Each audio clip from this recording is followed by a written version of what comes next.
Hey guys, welcome back to the Passport Snob channel. Me and Kavina are back together again to bring you a new video. Since we're sharing our planning tips with you in our Saturday series, we wanted to share us using that method. So stay tuned. The reason I get fly is I've been Jasper. I even keep your picture in my passport. Love, love. Wake up and... Welcome back. Again, you can always follow our social media on any platform of your choosing. Just click the links down below. So we've been talking about deciding your trip goals in the How to Plan a Trip 101 series. So this is one of the steps that we use in beginning to plan our RV trip. Originally, we didn't have any domestic trips planned for the year, but with COVID-19 and the subsequent pandemic, all international travel was canceled. So we started brainstorming cool domestic trips that we've been wanting to take, and renting an RV and doing a drive around the country was one of those. Comment down below if you've ever considered taking an RV trip and where you wanted to go.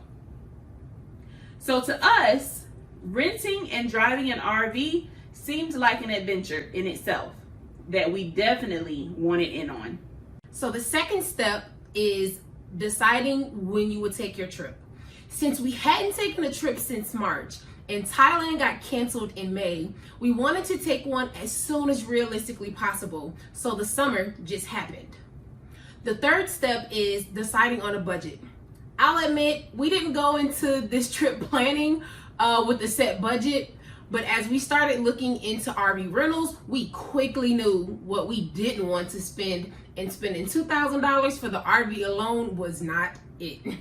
We also took into account the duration of the trip and the route as part of how much we'd spend on the RV, considering mileage, fuel, etc. Part 2 of the Plan on a Trip 101 series is how to finance the trip. First part being where you'll spend your money.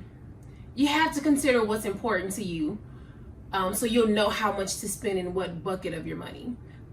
With the lodging situation being our transportation, seeing certain attractions and trying specific types of food was important to us, which ties into what's the purpose? Adventure. We wanted to create new experiences such as traveling and living in an RV and catching our own dinner. We'll see how this goes. Secondly, how to pay for the trip. With the trip occurring within 1.5 month window span, savings and immediate cash was used to finance this specific trip. In part 3 of the Planning a Trip 101 series, we talk about detailed research. So the first part of that is you gotta figure out what you're gonna eat. Local and cultural cuisine, for instance, we did a lot of searching the internet for each city for what was known, and then we planned around the foods that were known in each city. We did take into consideration dietary needs, but the only dietary concern that came up was being able to try enough food. So we opted to split meals so we could experience more local foods. Dining experience. This trip, we really didn't consider dining experience. We're just hoping most of the dining rooms are going to be open. Second part of that is what to do.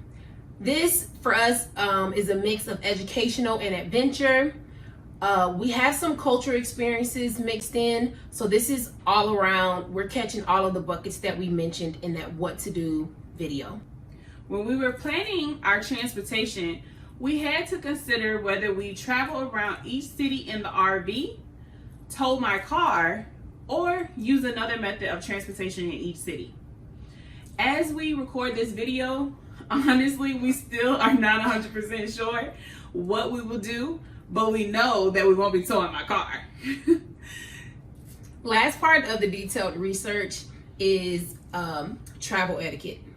Again, honestly, for domestic trips, we never look into travel etiquette or kind of local customs, so there was no action taken in this part of planning a trip.